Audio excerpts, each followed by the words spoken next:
Jasurandana Brajajanaranjana Jamanatira Vanachari Jamuna Tira Vanachari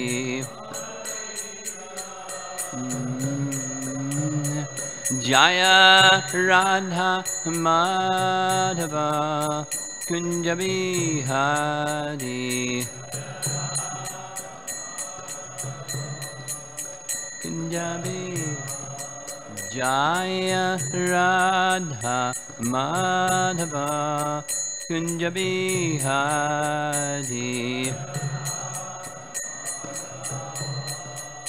Kunja Bihari Gopi Jana Balabha Girivardhari Girivardhari Gopi Jana Balabha Girivardhari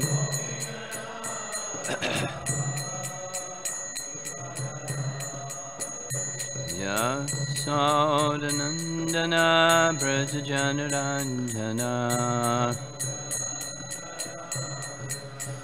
Yasodanandana Brajajanaranjana Jamanatira Vanachari Jamunatira Vanachari Jaya Radha Madhava Kunja Bihari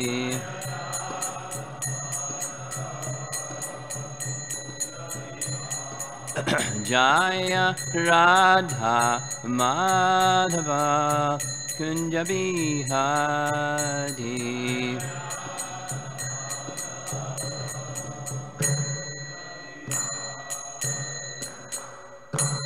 Jaya Vishnupad Paramahamsa Pariviragacharya Astatavasatasi Srimad Sri Bhaktivedanta Swami Srila Prabhupada Ki Ananta Koti Vaishnavarinda Ki Grantaraj Srimad Bhagavatam Ki Gaur Premanandi.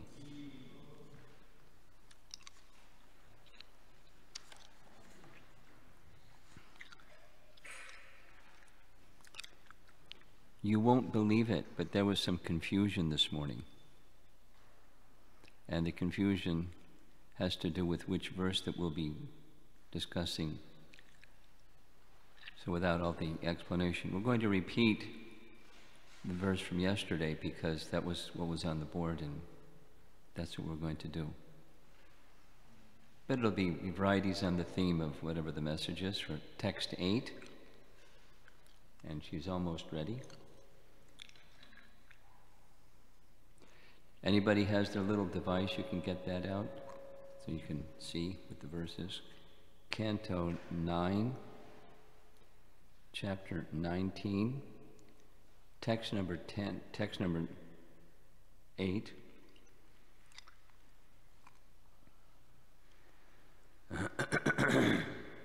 Maybe what I'll do while she finishes writing, I'll just read the translation for 7, 8, and 9, and then hopefully the Sanskrit will be ready for 8.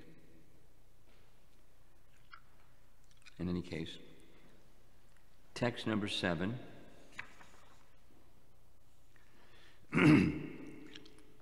This is King Yayati speaking to his wife Devayani about a parable or a invented story to explain his embarrassing situation and her frustration with his embarrassing situation and how she responds to that. And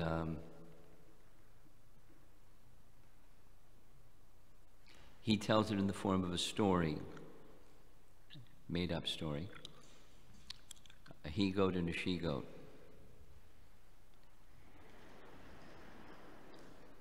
Okay, here we go.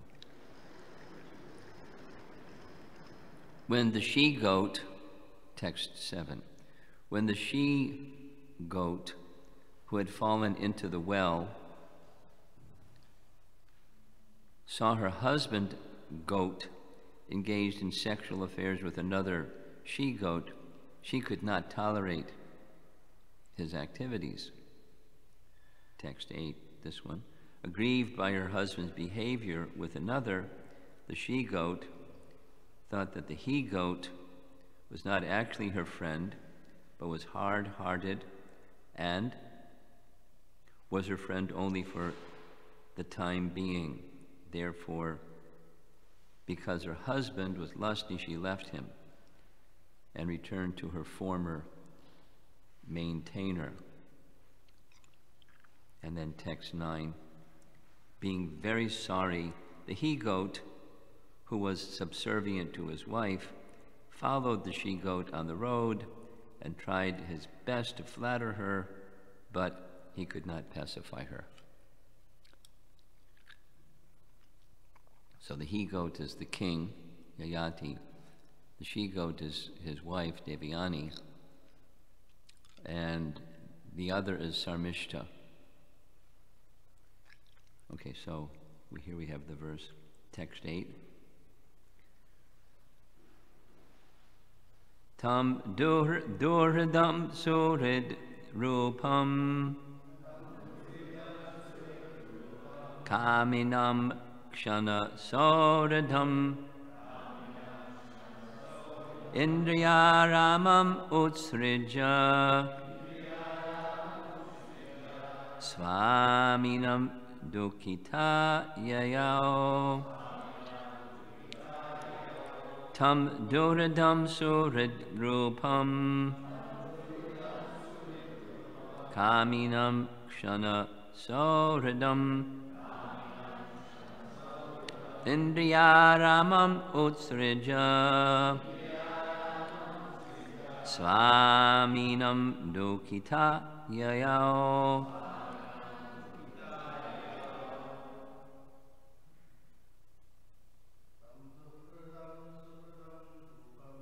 Tam duradam surid rupam kaminam kshana soradam Ramam utsrija Dominam dukkitaya ya.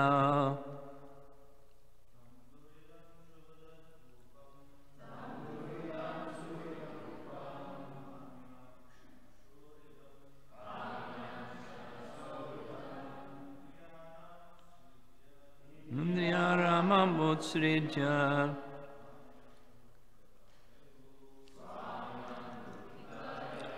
Ladies, Samhrusudam Shridrupam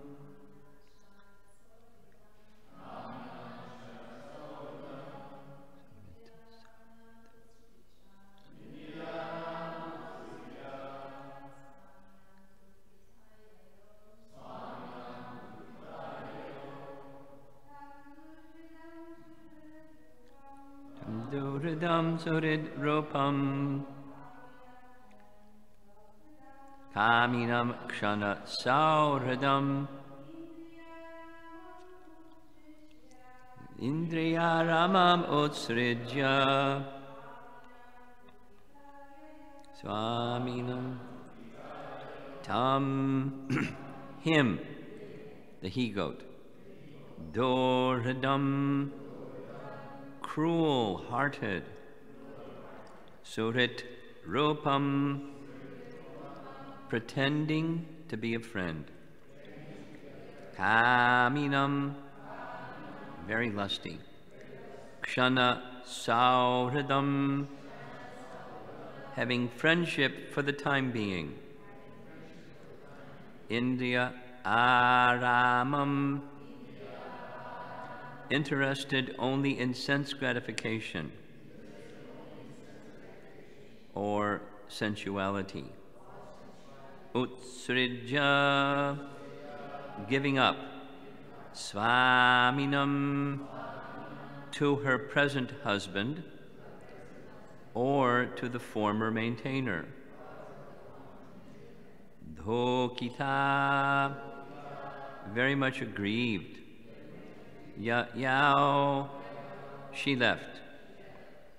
Translation: aggrieved by her husband's behavior with another, the she-goat thought that the he-goat was not actually her friend, but was hard-hearted and was her friend only for the time being. Therefore, because her husband was lusty, she left him and returned to her former maintainer. Purport. The word swaminam is significant. Swami means caretaker or master. Devayani was cared for by Shukracharya before her marriage, and after her marriage she was cared for by Yayati. But here the word swaminam indicates that Devayani left the protection of her husband Yayati and returned to her former protector Shukracharya. Vedic civilization recommends that a woman stay under the protection of a man. During childhood, she should be cared for by her father, in youth by her husband, and in old age by a grown son. In any stage of life, a woman should not have independence. So, this is a theme that, or a message, a varnashram message that Prabhupada would not hesitate to repeat again and again. Sometimes he says necessity. Here it's a little softer. Vedic civilization recommends that a woman is under the protection of her husband. And let's say some things about the Sanskrit here, and then we'll go to another topic. Dur, Ridam, Surit, and Sauridam. These are Rid means heart, so Dur, Ridam, hard-hearted, Surit, good-hearted, Stur and Su, so it's friendship, and Kshana, Sauridam, at the end of the second line. Friend only for the time being. Kshana, just like we pratikshana svadhana lolupasya. Kshana is a moment. It's less than a second. It's a short time. So Kshana Sauradam, he was a friend only for the time being. How's Prabhupada is given the word for word. In this world, Bhaktisiddhanta's statement is, there is no love. Meaning, when there is love, it's literally otherworldly. So some people certainly take exception to a statement like that. What do you mean? I love my wife, and I love my children, I love my dog, I love my country, I love my friends, I love my brother.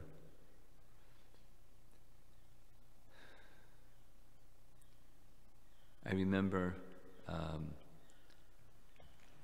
hearing multiple times Rabindra Swarup Prabhu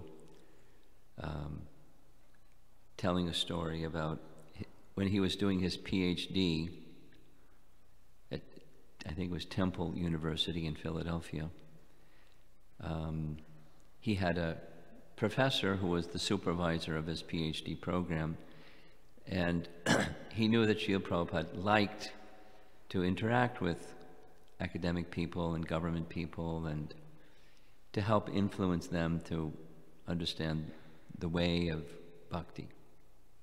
So without thinking too much about it, he invited his PhD candidacy supervisor to meet Srila Prabhupada. And so it was arranged, and Prabhupada came to visit Philadelphia. And the first thing his professor said to Prabhupada is, how can you worship a debauchee? Because Krishna was, I forget the word, there was a particular word, but it's related to this, lusty. And he was engaged in activities with others' daughters and others' wives. How can you worship such a person? That was the first introductory challenge. So Prabhupada, without a moment's beat, he said, Krishna is not the debauchee, you are. And then went on to explain that living entities, whatever bodies they're in, living entities are Krishna's. And so they're actually, your wife is meant to be enjoyed by Krishna, but you're enjoying your wife as if she's your object for enjoyment. You are the debauchee, not Krishna. And then Rabindra said the way that he processed it was two things. He felt really terrible that he brought before Prabhupada a man that first thing is insulting him, insulting Prabhupada and his way of life and his conceptions of life. And the second was, said, well, if it's true for my professor, then it's true for me that I'm a debauchee too. But I love my wife. I don't exploit my wife, I love my wife. And he said, I couldn't sleep all night for both of those reasons, but even more so the second one, because what's done is done with the professor. But, Rabindra is very lucid and eloquent when he speaks. He said in the morning, after attending Mangalarti and chanting his japa, it came to him what Prabhupada meant. It's not like what he was doing in having a husband-wife relationship was the act of a debauchee. It's thinking of, in either case, the wife thinking of the husband or the husband thinking of the wife as an object meant for my enjoyment. They're both, the husband and the wife, or the spirit soul in this body, that body, the other body, that's meant for Krishna's enjoyment. And so one should be engaged in activities with that view in mind, Krishna's enjoyment. And one doesn't think that way, they have a misunderstanding. They're covered by Maya, thinking I'm the Purusha and over there is the Prakriti for me to enjoy. And again, it works both ways, husband to wife, wife to husband. The opposite, the spouse is not the object for my enjoyment. Thinking that way is an error, and it leads to unhappiness. There's never satisfaction, which is what the storyline in the previous chapter ends. While Yayati was going here and there and enjoying, and particularly with Sarmishta, etc., he, the little light went on saying, this isn't really happiness. So he's now sharing with Devayani that illumination of the error of the ways of his life up to this point, and he's telling it in this form of a story. So the friendship, the kshana sauradam, the friendship that's short-lived, is not real friendship. A relationship that's based on one enjoying the other as an object for my pleasure. Interesting. In the word for word, this Indriya Aramam, so Rama, we know the meaning. Aramam is Indriya Aramam, finding happiness in the Indriyas. So how many times did Prabhupada speak of sense gratification? Sense gratification. So here he says sense gratification or sensuality. So sense gratification may mean, the numero uno, sense gratification in material life, that dogs and cats and bugs and birds and fish and all living entities know. That's sex attraction. And it's not just that one, it's sensuality in general. So the fish being attracted to tasting something, and so that's how fish get caught, or the deer becoming attracted to nice sounds, so that's how the deer gets caught, etc. Sensuality, Indriya Aramam. So she, Devyani, left Yayati because he was in this Indriya Aramam situation. Too much attached to sensuality or sense gratification, in this case in a particular manifestation, but speaking of life in general.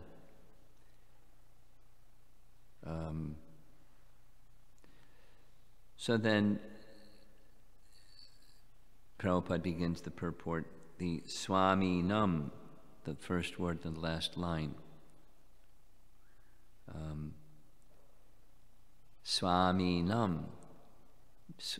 So in the Varnashram perspective, Devyani, young girl, was cared for by her father, and then she was cared for by Yayati, but she found him to be hard-hearted and Indriya Aramam, and so she returned to her former maintainer. The reading of the Swaminam can be either, so that's what's in the word for word, her husband or her former maintainer, not husband but father. And the implication that Prabhupada is making is the Vedic civilization recommends that spirit souls in women's bodies should always be under the protection of father, husband, son. Now, what do you do when there isn't a husband, or the husband goes away, or there isn't a son, or so it's not an absolute rule. You're in the doghouse if you don't have any of those arrangements, but it's recommended. And we all know people, nice devotees, spirit souls in female bodies, at least in this life, that are wonderful devotees, and they don't have the husband as the protector or a son to look after them in the later stages of life. They're not universally like that. So it's recommended. But in principle, the message is without independence. So without independence means there's someone that's a place of shelter. And expand that from the Varnashram concept or application, and that is all living entities, whatever category, should, in the human form of life, should have shelter of Krishna, because ultimately the shelter of the one who is giving shelter is Krishna. So the terminology in earlier cantos is anatha and sanatha, similar to Swaminam. Sa-nata is one who has a nata, a master, and a-nata is one who doesn't. And those that don't, they don't have the protection of a master. They're on their own. But you can't be on your own, because constitutionally we're dependent. And so we're under the care of Maya. And that's a dangerous place to be, under the care of Maya. So we should place ourselves under the care of Swami or Nata or a master. And literally, that means not just, the protector is not just somebody with big strong arms and a stick in their hand, but someone that will help guide us in the choices and the way that we execute our life and decisions that we make and how we conduct our affairs. We should be under such nata or master or swami, speaking in a broad sense of the same concept that's being presented here. And that's stronger than recommends. It's imperative for spiritual progress. It's imperative. It's how the mercy of Krishna flows. The mercy of Krishna doesn't flow to one who doesn't have nata. The force of Maya, or the face of Maya, the feature of Maya, is there for those who don't take shelter of Krishna. Then they're afforded the deluding potency of Krishna instead, thinking falsely, I'm independent. In different degrees, of course, but we're not independent.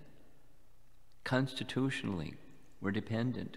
And recognizing constitutionally we're dependent, what flows from that naturally as we place ourselves under the care of someone who we're accountable to, and we receive not just good advice and then pick and choose, but we're subordinate to the indication of that person. And one who takes that position of nata or swami or husband or father or teacher or spiritual master or head of state, we all have relationships where in some way or another we're shelter for somebody, we're guiding somebody, you're giving care to somebody, particularly in Krishna conscious matters. And it's a very weighty responsibility. According to scripture, one should not take that responsibility unless one is capable of delivering that sheltered person from cycle of birth and death. Doesn't mean, well, I don't have qualifications, so I can't have relationships with anybody.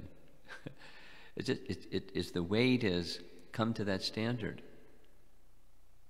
Come to that standard. All over in the beginning of the Hare Krishna movement, Prabhupada engaged, oversaw marriages. And he knew the scripture, and he knew that these neophyte Western devotees weren't capable of delivering anything.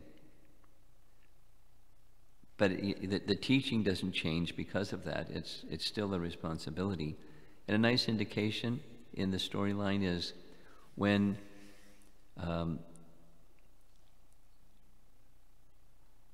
Sarmishta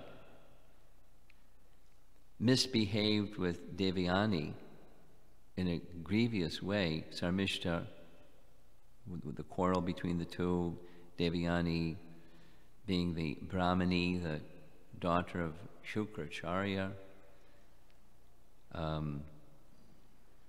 felt insulted because by mistake Sarmishta put her clothes on instead of Devyani's clothes instead of her own. By mistake, however, I don't know, you don't know whose clothes are whose, but in any case, Devyani insulted her. Sarmishta insulted her back, threw her at the bottom of a well. Yati found her in the bottom of the well, rescued her. And so when Devyani went back and told her father, Daddy, do you know what happened, what Sarmishta did? Blah, blah, blah. What did Shukracharya do? He went to Sarmishta's father. And Sarmishta's father was going to get blasted. So, because the one who he was giving shelter to, his daughter, had conducted themselves in a very bad way. Very bad way. So the father of Sarmishta became accountable. So perhaps the simple solution is just don't take any responsibility. Don't extend care to anybody, because then you're accountable for things that they do. Don't have friends. Don't preach Krishna consciousness. Don't get married. Don't have children. Don't do any of these things, because you're accountable. But, you know, we're accountable to somebody, and that somebody is accountable to somebody. And a life of responsibility shouldn't be neglected, because there's responsibility in life. But we should know what our responsibilities are and recognize what they are, act accordingly. And then that's a big impetus, say dharmically, minimally, it's a big impetus to become qualified to guide others and instruct others and give shelter to others, become a married and become a parent and all those responsible things. Become qualified, become responsible. So if one has a different ashram than that one, you still have responsibility. You still have this accountability principle. Not like, looks too complicated, I think I'll just be a brahmachari and, you know, not be responsible. You're responsible. Just naturally so, without detailing the ways in which we're all responsible. We're all accountable. We're all to be under a master, and we have people that we're extending care to, and we're responsible to those people we're extending care to. Krishna consciousness is a life of responsibility.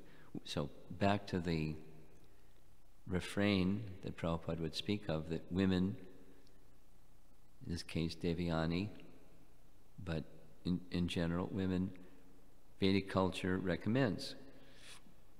Women should not be in an independent position. They should be under the care of someone. Husband, father, husband, or elder son. Now, it's Kali Yuga. And there's so many anomalies and so many limitations just inherent in Kali Yuga. And in our Hare Krishna movement, it's very young in terms of having infrastructure so that persons care can be extended in a way that's suited for Vedic culture standards. But there's a goal, there's a model, and as we're going forward in time, we should be aware of what that model is and try to put things in place that reflect or resemble that model. At least, you know, gives us a direction to go in as our society, particularly the varnashram aspects of our society, become a little clearer and a little more mature and developed.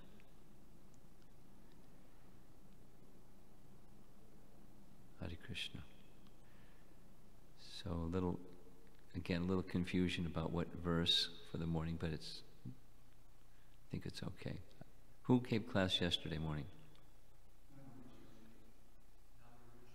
Namaruchi. Did he touch on any of these topics? Some? Some, okay. Any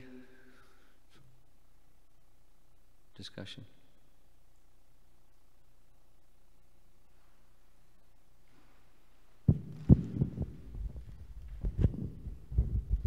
Thank you, Guru Maharaj.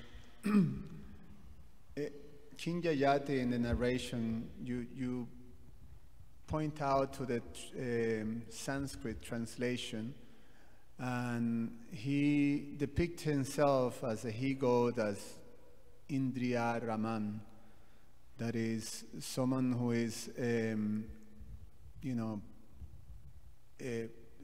about sense gratification. And it was from that the interaction that he had, or with Sarmishta, and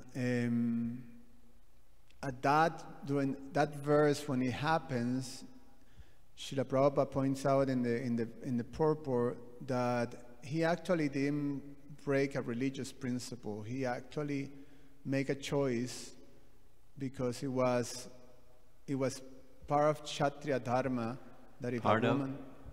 He was part of? Kshatriya Dharma. Okay. The Dharma of a Kshatriya. Yes, yeah. To fulfill the request of a lady who comes and asks him for a son. So he made a choice, although he considered that his father-in-law, who was a superior, told him, do not do that in advance. But he did make a choice. So what was his fault that led him to all this series of events that he later realized that it was not, the right situation for him? It was a mistake, and now he's coming to that. Well,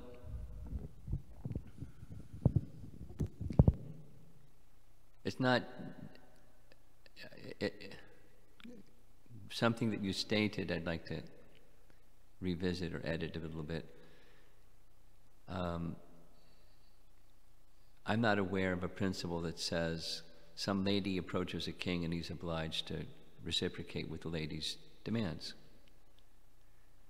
Rather, Sarmishta was the maid servant of Devyani, and at least the understanding that I have is, in Vedic culture, the queen would have maid servants, and from time to time relations would be there with the maid servant.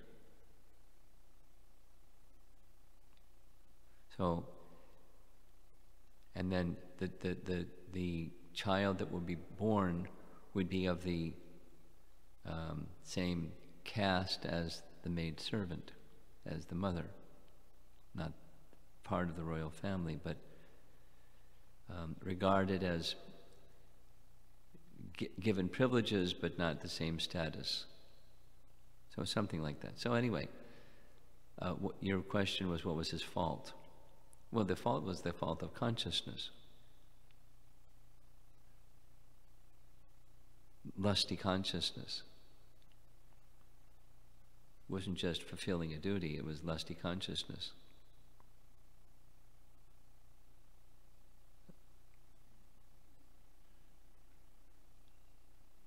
And then actions that arise from lusty consciousness, and I'll go over it again. Lusty consciousness doesn't only mean in one category of life. It means, sensuality in general. We're bringing objects to the senses and interacting with the objects of the senses in a way that's to be the enjoyer of those objects. It's not only, in one particular line. It's a broad, in the broader picture, there's, we implicate ourselves in bondage by sense gratification in a broad sense, say eating. or whatever. So that was the wrong, the consciousness specifically. And that's what the verse is pointing to. She left Utstrija because of the Indriya Aramam, the sense gratification, uncontrolled sense gratification propensity or sensuality of Yayati.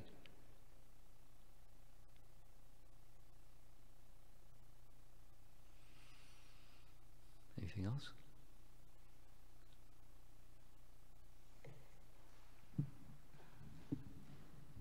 Okay.